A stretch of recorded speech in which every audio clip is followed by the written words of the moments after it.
नमस्कार सभी को। आज हम कक्षा 11 की समाजशास्त्र की ऑनलाइन क्लास में पाठ 3 सामाजिक संस्थाओं को समझना यानी कि सामाजिक संस्थाएं क्या होती हैं उसको विस्तार से जानेंगे पढ़ेंगे। सामाजिक संस्थाओं से तात्पर्य विवाह, धर्म, रिश्तेदारी, नातेदारी और ये सारी की सारी जो है संस्थाओं के अंतर्गत आते हैं। अब हम देखते हैं इसका परिचय। यह पुस्तक समाज और व्यक्ति की अंतःक्रिया के बारे में चर्चा से आरंभ होती है। इसमें बताया गया है ये जो किताब है, ये जो पुस्तक है, इसमें व्यक्ति की अंतःक्रियाएं की चर्चा की गई है और यहाँ से इसका शुभारंभ ये शुरू की गई है। हमने देखा है कि हम में से प्रत्येक का एक व्यक्ति की तरह समाज में एक स्थान स्थिति होती है। अब इसमें बताया जा रहा है कि हमने ये देखा है कि व्यक्ति की तरह समाज में एक स्थान और उसकी एक स्थिति होती है। प्रत्येक की एक परिस्थिति और एक या अनेक भूमिकाएं होती हैं। अब उसमें बताया गया है कि व्यक्ति की तरह समाज में एक स्थान तो होता ही होता है, उसकी एक स्थिति भी होती है और उसी की तरह एक परिस्थिति होती है और एक परिस्थिति में एक या अनेक उसकी भूमिकाएं होती हैं। अगर हम यहाँ देखें तो परिस्थिति से तात्पर्य समाजशास्त्रीय साहित्य में या समाजशास्त्रीय भाषा में देखें तो परिस्थिति शब्द का तात्पर्य पद से है। व्यक्ति का जो अपना पद, उसका ओहदा, जिस पद पे रह करके वो कार्य करता है वो उसकी परिस्थिति से लिया जाता है। प्रत्येक समाज एवं समूह में व्यक्ति का एक समय विशेष में एक निश्चित स्थान होता है जिसके माध्यम से एक समय विशेष में व्यक्ति की पहचान होती है। परिस्थिति, इसमें व्यक्ति का अपना एक पद होता है और उस पद के माध्यम से ही एक समय विशेष में व्यक्ति की जो है पहचान होती है। ऐसा पद समाज में समूह से स्वीकृत होता है, उसका जो पद होता है वो समाज में स्वीकृत होता है और इस प्रकार समाज या समूह में व्यक्ति के पद को समाजशास्त्रीय भाषा में जो है परिस्थिति कहते हैं। जो व्यक्ति का जो ऐसा पद है उस पद को समाजशास्त्रीय भाषा में परिस्थिति कहा जाता है। एक परिस्थिति धारण करने के फलस्वरूप व्यक्ति से जिस प्रकार के कार्यों की समाज सामान्य अपेक्षा करता है तथा उसके अनुरूप वह जो कार्य करता है उसे उसकी भूमिका कहते हैं। अब क्या कहा जा रहा है इसमें, जो व्यक्ति का समाज में एक पद है और जो समाजशास्त्रीय भाषा में उसकी परिस्थिति है, एक परिस्थिति को धारण करने के फलस्वरूप व्यक्ति के द्वारा जिस प्रकार के कार्यों की समाज सामान्यतः अपेक्षा करता है यानी उससे उम्मीद करता है, जिसके प्रकार के कार्यों की समाज सामान्यतः अपेक्षा करता है उसके अनुरूप वह जो कुछ करता है, वह जो कुछ कार्य करता है वह उसकी भूमिकाएं होती हैं। लेकिन साधारणतः इनका चुनाव करना हमारे नियंत्रण में नहीं होता है। अब जो भूमिकाएं हैं उन भूमिकाओं का चुनाव करना हमारे हाथ में नहीं होता है। ये भूमिकाएं चलचित्रों की भूमिकाओं की तरह नहीं होती और ये जो भूमिकाएं हैं व्यक्ति की परिस्थिति के अनुसार, ये भूमिकाएं व्यक्ति की जैसे टीवी की जो भूमिकाएं होती हैं यानी चलचित्रों की जो भूमिकाएं होती हैं उसकी तरह नहीं होती, जिसे कोई अभिनेता अपनी इच्छा से स्वीकार करे या अस्वीकार कर सके। ऐसा नहीं है कि जिसको कोई भी व्यक्ति अपनी इच्छा से करे या ना करे। यह सामाजिक संस्थाएं होती हैं।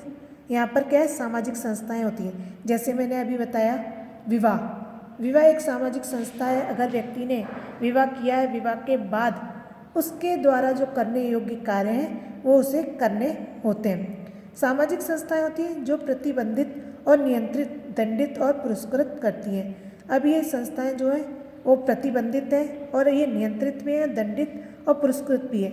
इस परिस्थिति में रह करके, संस्थाओं में रह करके व्यक्ति क्या बंध जाता है, उसमें कुछ नियंत्रण होते हैं और उन नियम होते हैं, उन नियमों का पालन न करने पर व्यक्ति को दंडित किया जाता है और व्यक्ति उस परिस्थिति में रह करके कुछ अच्छे काम को करता है, उस अच्छे कार्यों को करता है तो उसको पुरस्कृत भी किया जाता है। सामाजिक संस्थाएं राज्य की तरह, वृहत या परिवार की तरह लघु हो सकती हैं। अब कहा जा रहा है इसमें जो सामाजिक संस्थाएं हैं वो क्या है, राज्य की तरह या तो बड़ी हो सकती हैं और परिवार की तरह छोटी हो सकती हैं। इस अध्याय में हमारा परिचय सामाजिक संस्थाओं से होगा। अब कह रहे हैं जो ये पाठ है, इस पाठ में जो परिचय है वो सामाजिक संस्थाओं से होगा। यह भी बताया जाएगा कि समाजशास्त्र एवं सामाजिक मानव विज्ञान में इनका अध्ययन किस प्रकार से होता है। इस अध्याय में कुछ क्षेत्रों जिसमें महत्वपूर्ण सामाजिक संस्थाएं जैसे विवाह, परिवार, नातेदारी, राजनीतिक, अर्थव्यवस्था, धर्म, शिक्षा होती है। इनका संक्षिप्त वर्णन यहाँ किया गया है। अभी जैसा मैंने आपको बताया था कि सामाजिक संस्थाएं क्या होती हैं, परिवार, विवाह, नातेदारी, राजनीतिक, अर्थव्यवस्था, धर्म, शिक्षा, ये सारी की सारी क्या है, सामाजिक संस्थाएं होती हैं और इनका संक्षिप्त वर्णन किया गया है, यानी संक्षेप में इस बारे में बताया गया है। विस्तृत अर्थ में संस्था उसे कहा जाता है जो स्थापित या कम से कम कानून या प्रथा के द्वारा स्वीकृत नियमों के अनुसार कार्य करती है। अब क्या करें, अगर छोटे रूप में देखा जाए तो संस्था उसे कहा जाता है जो कम से कम कानून या प्रथा के द्वारा स्वीकृत नियमों के अनुसार कार्य करती है और उसके नियमित तथा निरंतर कार्य चालान को इन नियमों को जाने बिना समझा नहीं जा सकता। संस्थाएं व्यक्तियों पर प्रतिबंध लगाती है, साथ ही ये व्यक्तियों को अवसर भी प्रदान करती है। अब जो संस्थाएं होती हैं वो व्यक्ति पर प्रतिबंध भी लगाती हैं और व्यक्तियों को अवसर भी प्रदान करती है, अवसर भी देती है, कार्य करने का मौका भी देती हैं। संस्थाओं को स्वयं लक्ष्य के रूप में भी देखा जा सकता है। अगर हम कहें कि संस्थाएं क्या हैं तो इसको हम एक लक्ष्य के, एक उद्देश्य के रूप में भी देखा जा सकता है। वास्तव में लोगों ने परिवार, धर्म, राज्य, यहाँ तक कि शिक्षा को भी अपने आप में एक लक्ष्य के रूप में माना है। अब क्या कहा जा रहा है, ये जो संस्थाएं जो स्वयं में क्या लक्ष्य के रूप में देखा जा सकता है, यानी कि एक लक्ष्य इनको माना जा सकता है और उस लक्ष्य को मान करके हम कार्य को कर सकते हैं। वास्तव में लोगों ने परिवार, धर्म, राज्य, यहाँ तक कि शिक्षा को भी अपना एक लक्ष्य मान लिया है। अब परिवार के लिए कार्य करना है, धर्म के लिए कार्य करना है, या राज्य के लिए कार्य करना है, या शिक्षा हमें प्राप्त करनी है, तो उसको एक लक्ष्य मान करके लोगों ने इसके बारे में कार्य करना आरंभ कर दिया, कार्य करना शुरू कर दिया है।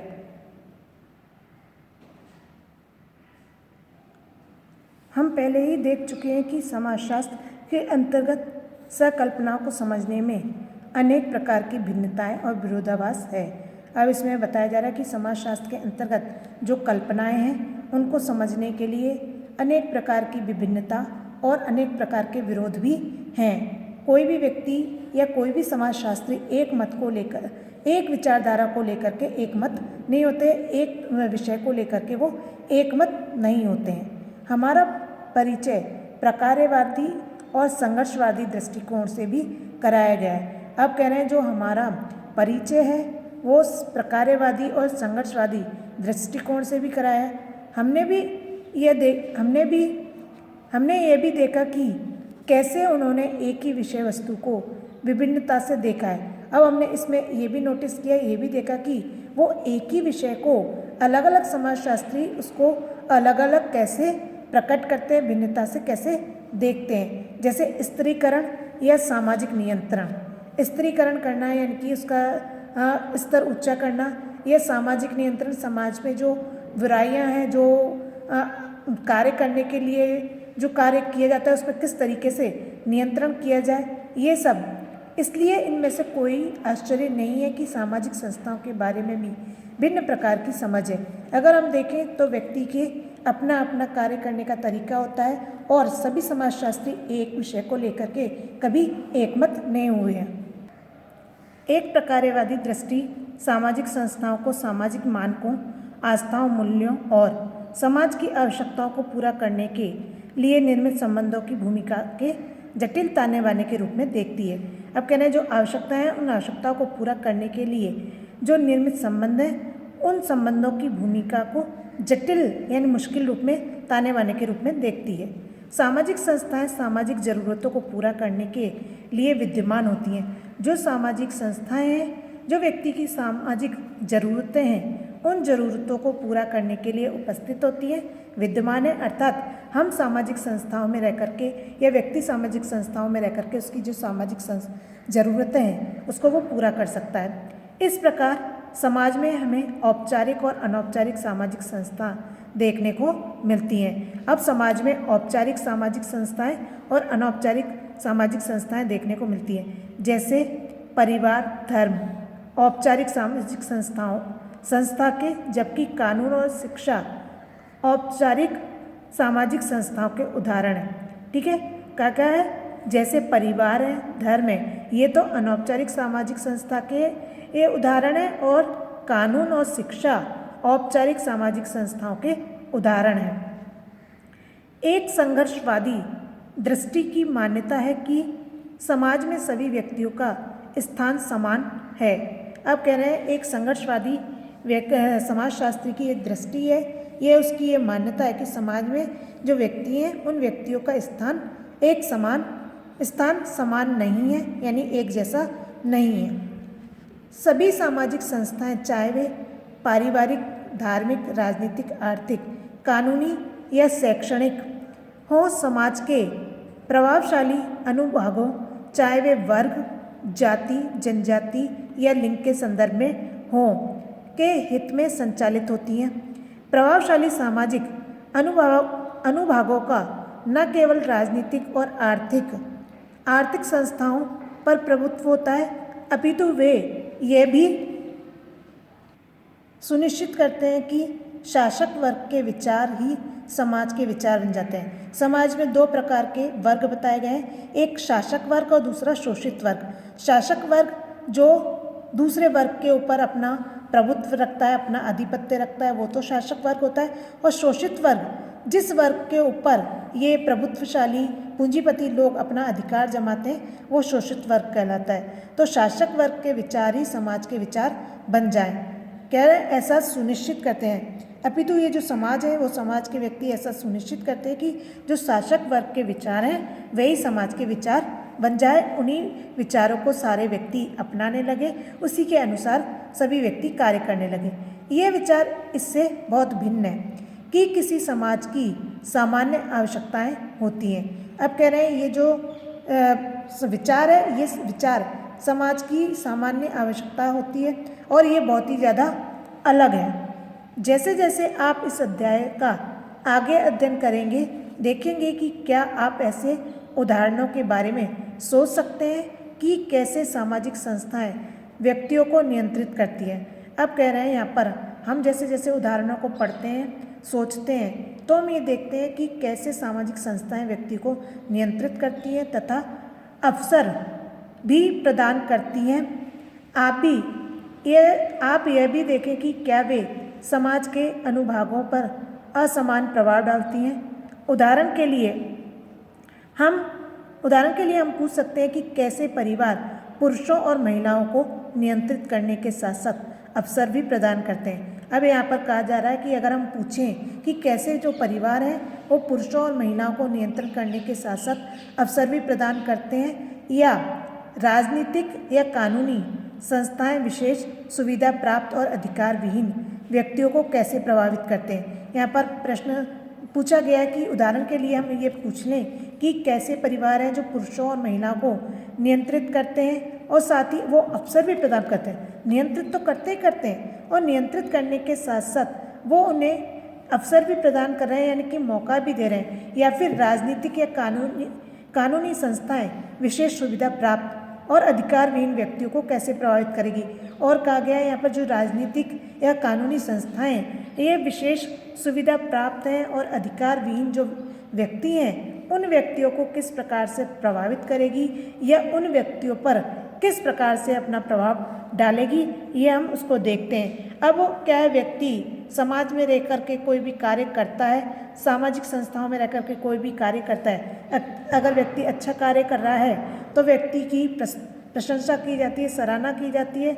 और वही व्यक्ति अगर समाज में रह कर के कुछ गलत कार्य करता है या किसी संस्था में रह कर के कोई गलत कार्य करता है तो उसको दंडित भी किया जाता है या फिर उसे क्या है, सज़ा भी दी जाती है। सज़ा चाहे वो कानूनी तौर पर हो चाहे अपने आपसी तौर पर हो, उसको दंड दे करके सुधारने का प्रयास भी किया जाता है। इसी प्रकार से यहाँ पर कहा गया है कि राजनीतिक या कानूनी जो संस्थाएं वो विशेष सुविधा प्राप्त और अधिकारहीन व्यक्तियों को, जिनके पास तो ना तो कोई विशेष सुविधा है और ना ही कोई अधिकार है, ऐसे व्यक्तियों को ये जो राजनीतिक और कानूनी संस्थाएं वो किस प्रकार से प्रभावित करेगी या किस प्रकार से उन पर अपना प्रभाव डालेगी।